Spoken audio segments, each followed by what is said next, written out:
Hello everyone, it's me, and today let's watch this royal disaster together. Royal disaster. Let's This go. Christmas, Come on, guys, let's do a holiday Come on. special. one YouTuber This is so exciting. We need to find a modern Christmas classic. will discover the meaning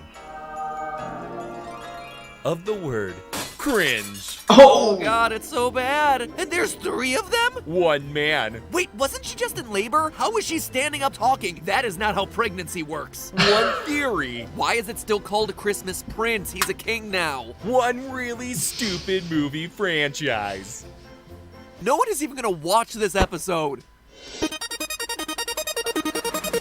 I'm watching this episode. I am watching this episode.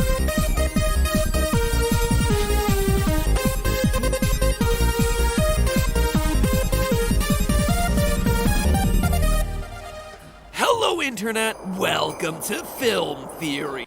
Hello internet, welcome to Film Theory. Hello, let's get started. I'm gonna watch this episode. It's gonna be cringe, but Forget Christmas. Sorry. Today it's all about cringe-miss.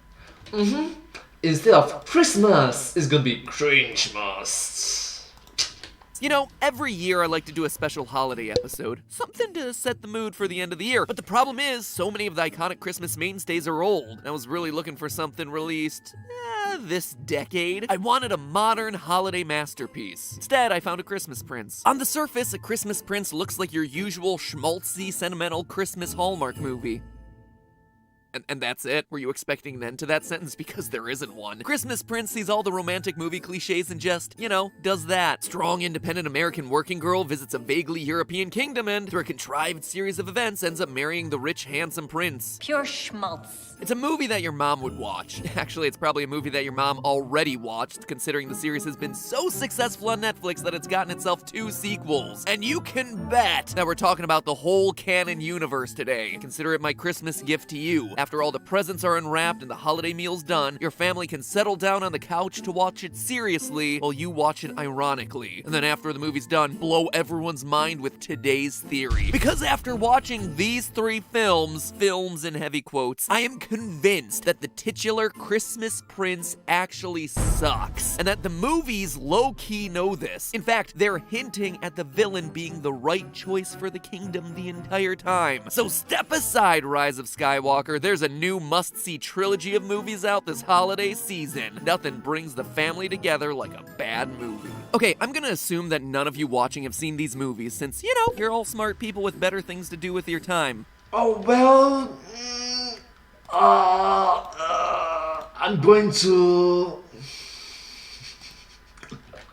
Like watch paint dry. So let me give you the rundown. Amber is an American blogger who gets sent on an assignment to cover the coronation of Prince Richard in the European kingdom of Eldovia. Prince Richard has a reputation for being unreliable and not wanting to take the throne, which could be a big news story. But if the prince is MIA, then what happens? That's exactly what you're gonna find out. In her journalistic journey to get the inside scoop for this hot goss, Amber pretends to be the newly hired tutor for Prince Richard's little sister, Princess Emily. Yes, that's me, the tutor. After a rocky start, she learns that the royals aren't such stuck-up people. She, shock of all shocks, manages to fall in love with the handsome, rich, successful prince, and through the power Yeah, surprise! I'm definitely shocked. I'm not in surprise. Oh, yeah. It's surprising, super surprising. Yes, definitely the plot. of definitely the love plot. slash family slash Christmas, Prince Richard finally works up the courage to take the throne by being coronated on Christmas Day.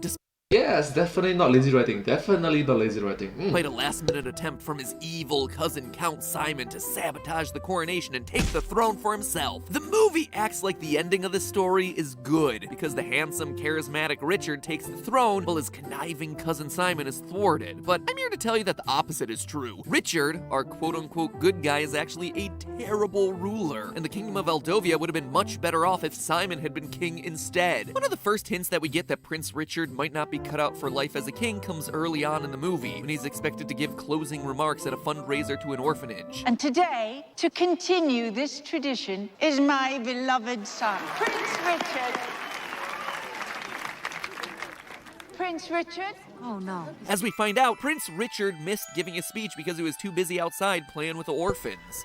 Okay, please don't. It's just a speech. Come on. put a pause onto it.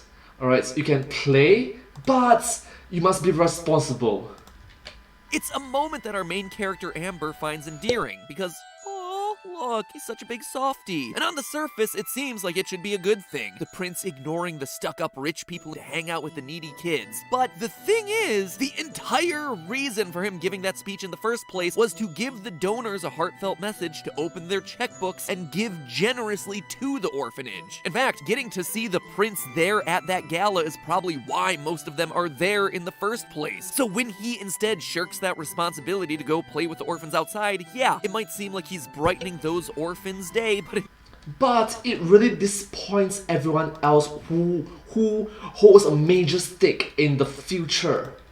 in reality, he's leaving them worse off. Sure, orphans love snowball fights, but you know what they love more, Richard? Food, shelter, having the money so the orphanage that houses them doesn't bankrupt. And you see, that's the problem with Richard. He likes the part where he gets to be the smiling, likable, relatable guy who loves riding around on a bicycle and waving to his adoring subjects, But take away the exterior fun, enjoyable stuff, it's about hard work that really defines the responsibility.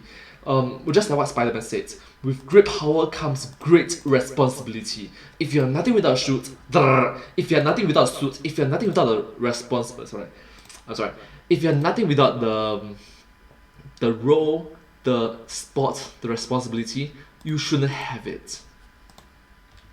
he's terrible at doing the parts of his job that actually provide for the needs of those subjects. We see this in full display in A Christmas Prince 2: The Royal Wedding, where, amidst all the drama of the royal wedding and the merriment of Christmas, Eldovia is suddenly locked in economic turmoil. I wish you all a very Merry Christmas and a prosperous New Year.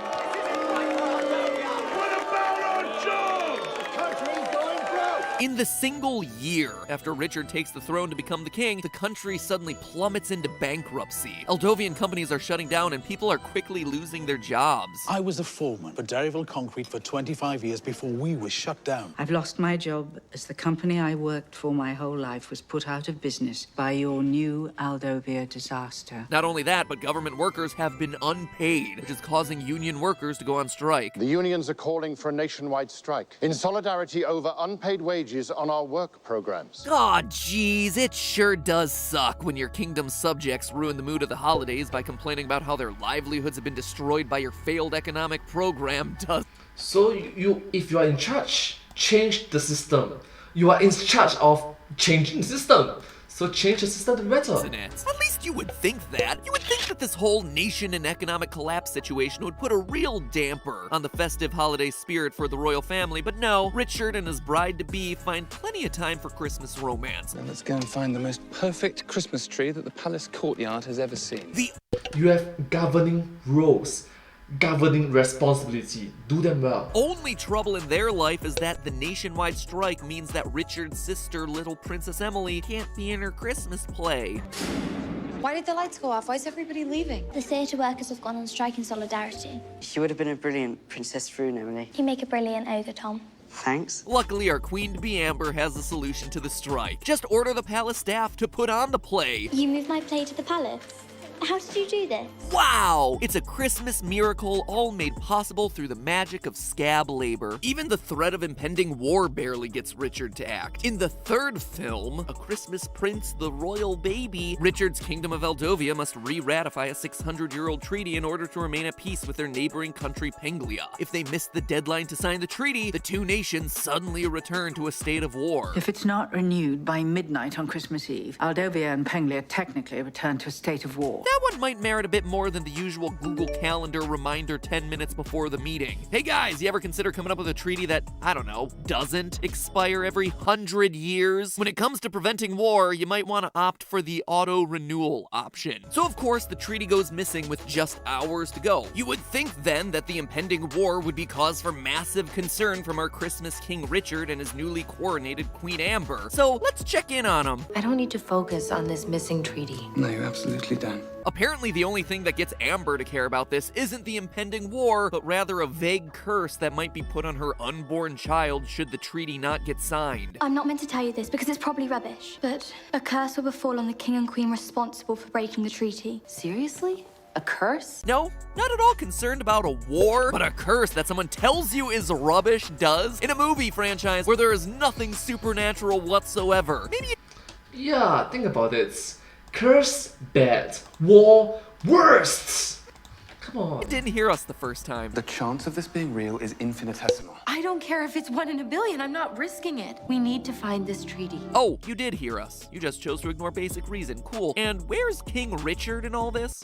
Choose to ignore basic reason. Promised I'd build the crib on my own, but I found the instructions impenetrable. Not only is the man unconcerned about the impending war on his doorstep, he apparently can't even put together freaking IKEA furniture. But now let's turn our focus to Richard's cousin Simon, the villain of the first movie. Compared to Prince Richard, Count Simon is not as charismatic. He's not as handsome. He's not as beloved by the people. But you know what he is? He's an economics major. I have a degree in economics from Oxford. You do? He's a peacemaker. Lynn and I have been working diligently on economic amendments to the treaty, which should benefit both kingdoms. And he's someone who actually wants to be the king. Not only does he have the desire to take the throne, unlike Richard in that first movie, he also, technically speaking, is the rightful person to sit on that throne.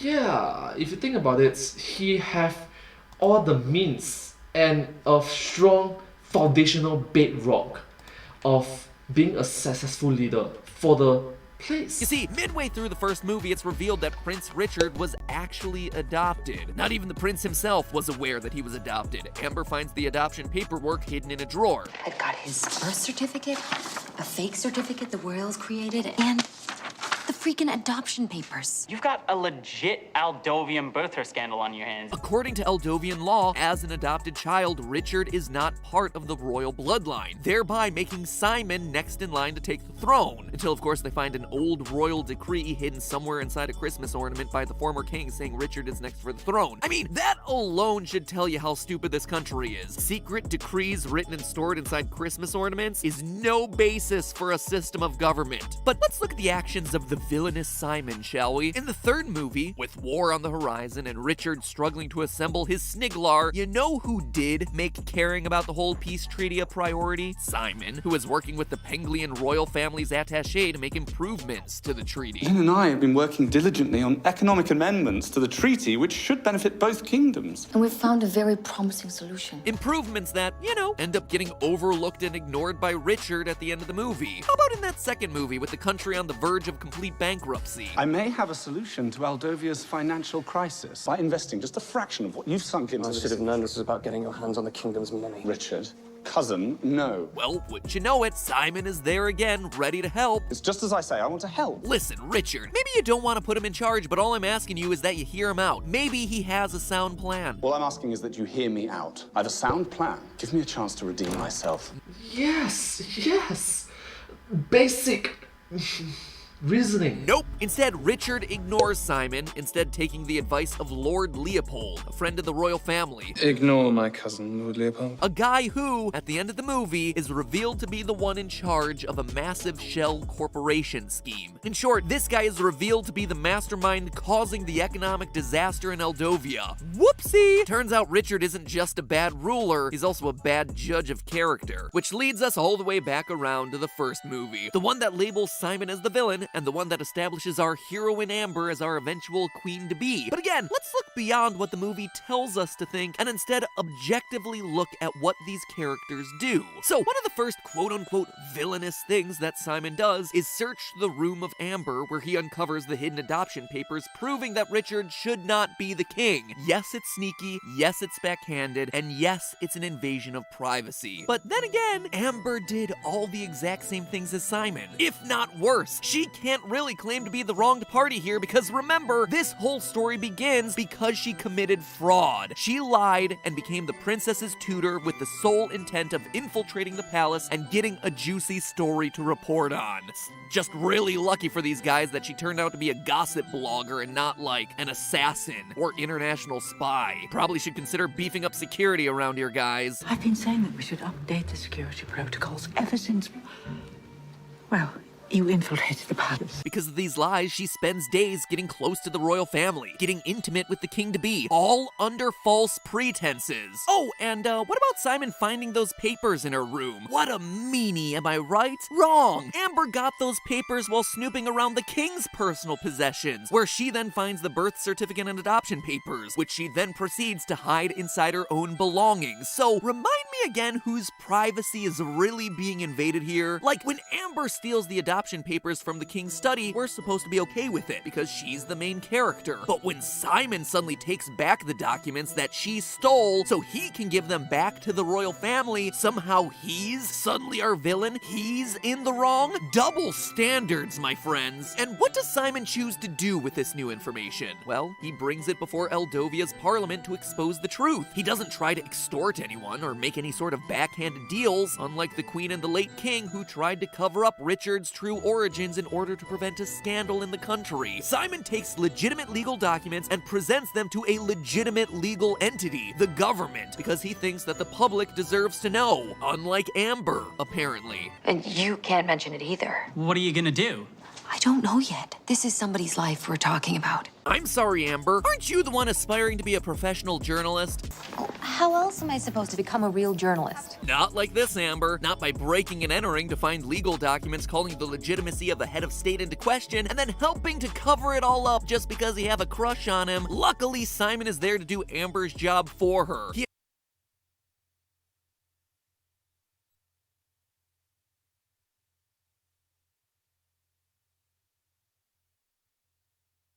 He announces that he's found documents and presents them for anyone to see and inspect.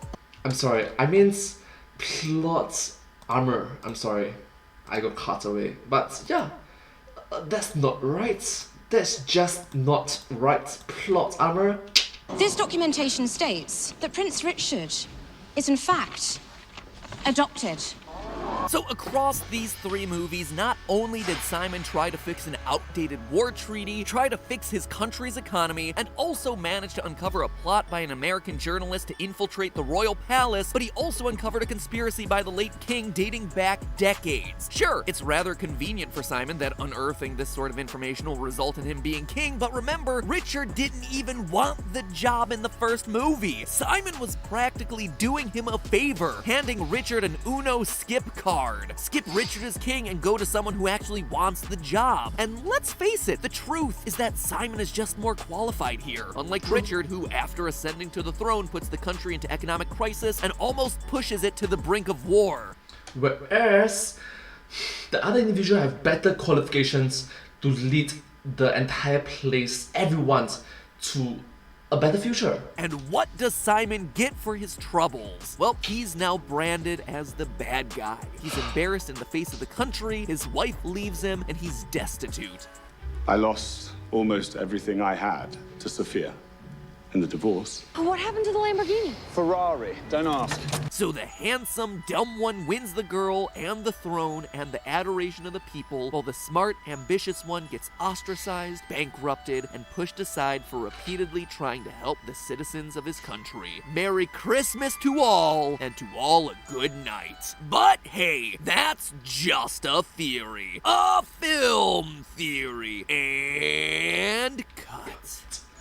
That's very interesting. Thank you so much, MadPat, for pointing out that everyone should have proper reasoning, have good foundational qualifications, so that everyone can benefit. Anyone get the benefits properly. Anyways, I hope that you enjoyed watching this video together with me. This video came out in the year 2019 and right now it's in the year 2022. So, and yeah, I'm sorry. Anyways, if you do like this video, please remember to like, share, and subscribe to my channel and comment down below if you have any channel of us. Don't forget to follow my channel, and I sincerely appreciate all of your support and encouragement for my work. Thank you so much. It's very uplifting and motivating. It's very encouraging for your all support and wholesome, positive remarks. And I hope to see you in my next video. But hey, that's just a theory, a film theory, and cut.